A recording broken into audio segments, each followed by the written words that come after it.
Absolutamente. Plataformas como Airbnb, que tienen un trabajo de intermediación entre anfitrión o propietario del predio y usuario o inquilino, van a empezar a cargar el IGB en sus comisiones para ambos sujetos.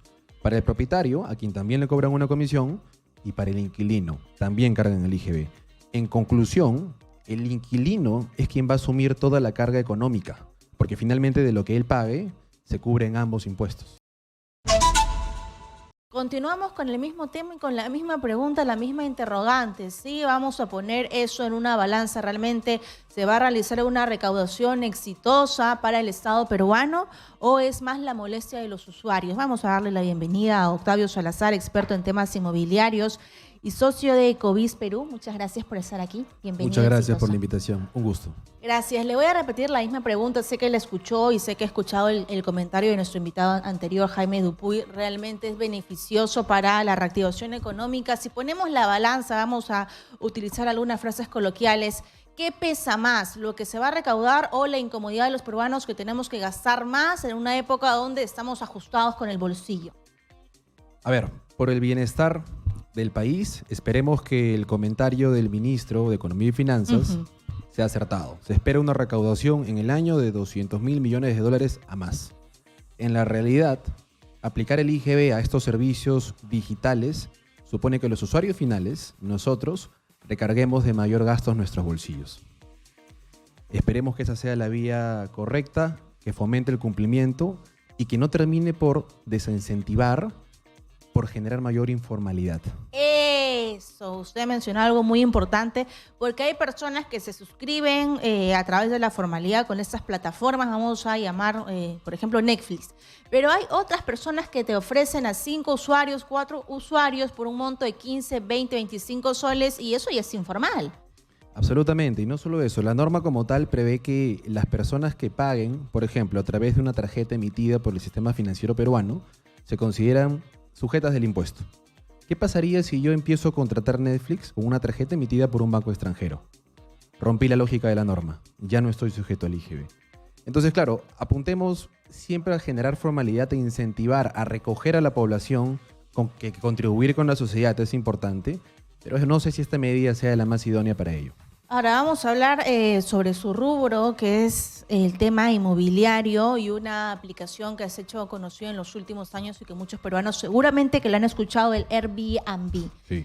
Esta aplicación también nosotros cuando queramos alquilar algún cuarto, departamento, cualquier espacio para poder viajar, ¿vamos a tener que pagar de más también?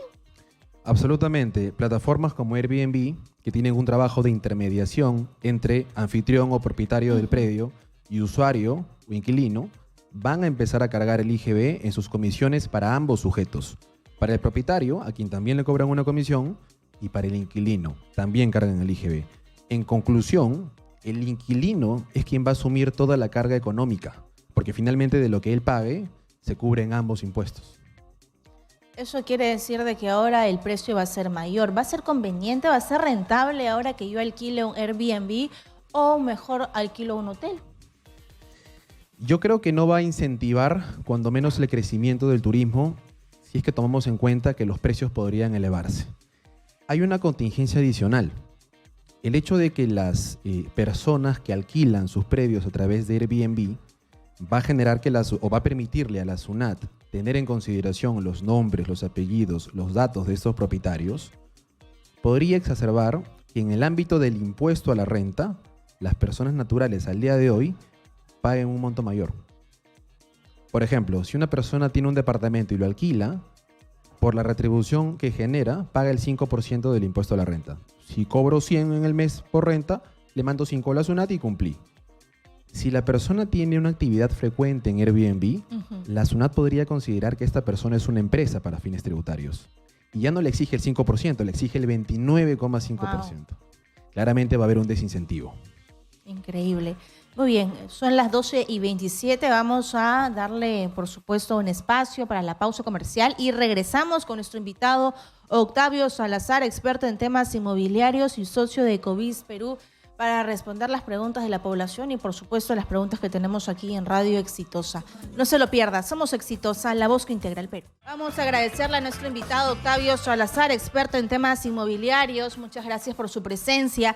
Y estamos cuestionando la decisión del ministro de Economía y Finanzas si poníamos en una balanza qué es lo que pesa más, la recaudación o la incomodidad de la población, que lo más probable es que busque una alternativa para sacarle la vuelta a esta norma, a esta ley, y que se vayan por el lado de la informalidad. De acuerdo, de acuerdo. A ver, somos pocos los que finalmente nos encontramos en un escenario de economía formalizada y contribuimos con ella. En mi opinión, medidas como esta no alientan el de generar mayores adeptos. Por el contrario, los que ya estamos en un mundo formalizado, podríamos evaluar alternativas distintas porque la carga impositiva se hace muy fuerte. Así es, como por ejemplo los temas inmobiliarios, ¿no? Hay una gran oferta turística en las regiones del país. Vamos a hablar de Ayacucho, Cusco, por ejemplo, Arequipa, donde la población prefiere alquilar un Airbnb que un hotel porque te sale mucho más barato, más si vas con toda la familia. Sí, claro, pero tener en cuenta que ahora, si ese huésped inquilino alquila un Airbnb, Airbnb le va a cobrar un IGB por la comisión, por usar la plataforma. Y el dueño del predio, el anfitrión, a quien también le cobran IGB, va a encarecer su precio, porque tiene que pagarle ese IGB también a Airbnb. Al final todo se resume a que el usuario y el inquilino asumen mayor carga económica. Y eso lo que hace es bajar la oferta turística, ¿no? Absolutamente. Porque va a decir, uy, si me voy para allá, para el Perú, si voy a Cusco, somos 15 personas, 10 personas que vamos a viajar, pues no me conviene porque el estadio va a ser mucho mayor. Absolutamente, y hago un paréntesis aquí, porque va a reducir seguramente que las personas peruanas utilicemos Airbnb, pero la norma no está pensada en aplicar el IGB a los turistas extranjeros, quienes pagan con una tarjeta de crédito emitida en el exterior. Entonces, básicamente, los 200.000 millones de dólares en 12 meses o más que anunciaba el Ministerio de Economía se van a recaudar de personas naturales y residentes domiciliadas en Perú. Así es. Ahora, yo te preguntaba cuán cercano está la realidad y te contaba un poco lo que pasa con nuestros oyentes que nos escuchan a nivel nacional. Tú lo has mencionado, muy pocos están con la formalidad, pero tenemos población en la selva peruana donde ni siquiera hay electricidad. Entonces, ¿cuán cercano está realmente esa realidad aquí en el Perú de que un peruano diga, bueno, para recaudar más dinero por parte del Estado voy a sacrificar mi bolsillo y pagar de más?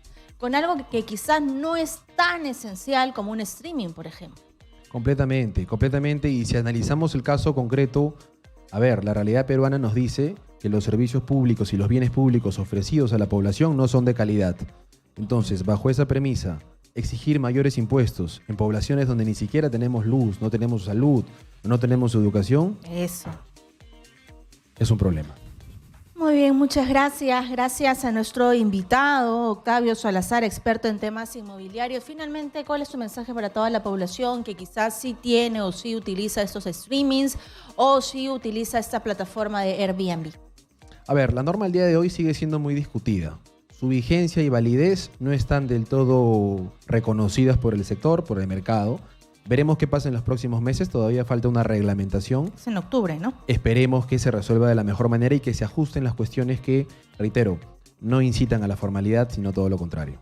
Muchas gracias.